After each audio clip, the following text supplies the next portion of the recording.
You're listening to AI Prism from Seoul Economic Daily. Korea added 292,000 wage jobs in the first quarter, but 80% went to workers over 60. Jobs for people in their 20s actually fell by 76,000, with manufacturing hit hardest.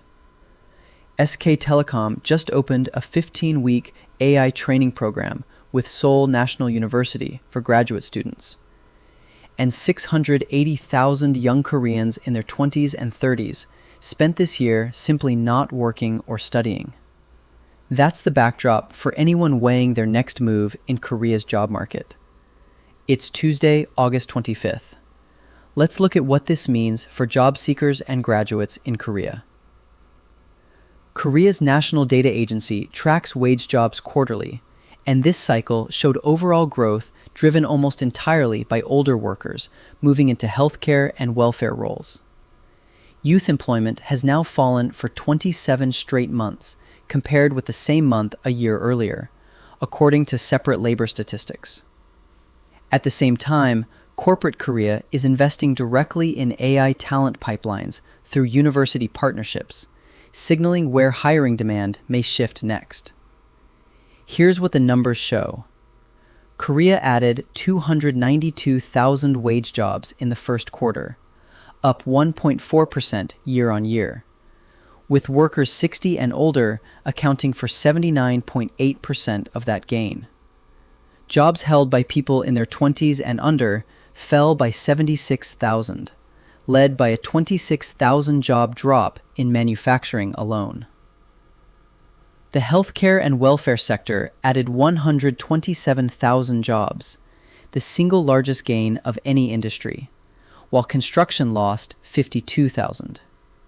SK Telecom's new AI program with Seoul National University runs for 15 weeks starting September 1st, covering AI applications, modeling, and infrastructure. Roughly 680,000 people in their 20s and 30s reported being neither working nor studying each month this year, and 48.6% of new graduates remain jobless a year after graduation as of May. So what does this mean for job seekers and graduates in Korea? Earlier, we said jobs for people in their 20s fell by 76,000 this quarter. Here's what that actually means for you.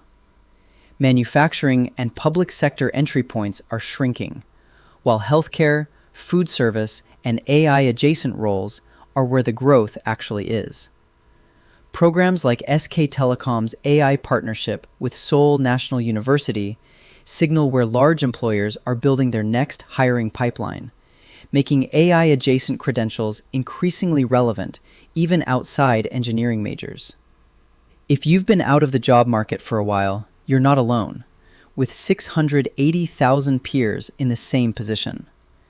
But the data suggests the fastest path back in runs through healthcare, hospitality, or AI training tracks, rather than traditional manufacturing or public administration. That's today's AI Prism, students and grads. This episode was produced with AI assistance based on Seoul Economic Daily reporting and reviewed by a human editor. AI Prism is a Juan Ifra award-winning series. We'll be back tomorrow. You've been listening to AI Prism from Seoul Economic Daily.